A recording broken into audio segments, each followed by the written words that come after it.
Yeah, Jerry, could you tell me about why people end up firefighting, their approach to time management? Well, to an extent, I think some people like to be in firefighting mode. They say, oh no, I'm just firefighting. And it's a terrible melodrama and terribly distressing. But when you dig more deeply, it's actually a part of their comfort zone. Because, well, if you think about it, there are some advantages to firefighting. You don't need to deal with day-to-day responsibility at some levels. It's all very individual, but you just focus on the immediate problems. And you don't need to be present with some people in some respects. So you can be very exclusive about what you deal with. And you can be very selective, and you've always got an escape clause because you're firefighting.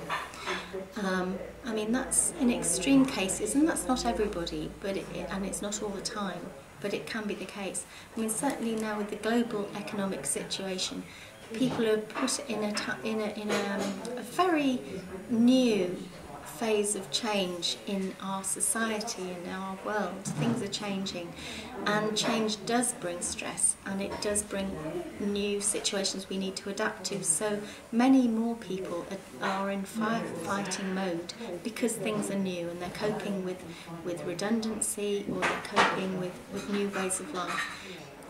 So that's a very particular situation now.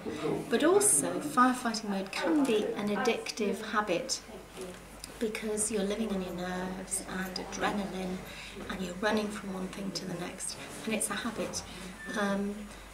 But if we can get to maintenance mode rather than firefighting mode, and start having a cycle of behaviour where we're dealing with some things before they actually need to be done, then we start putting out the fires.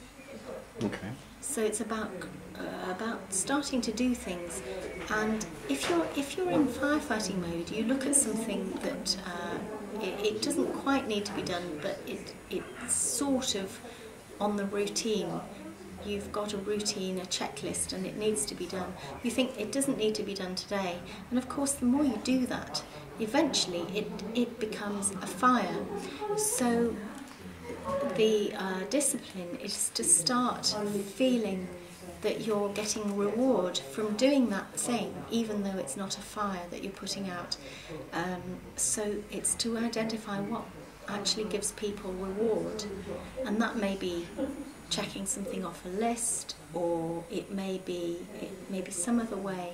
And if you can make it rewarding to do those things that don't actually need to be done but need to be maintained, then you can start putting out fires and start getting into a cycle where you're in maintenance mode.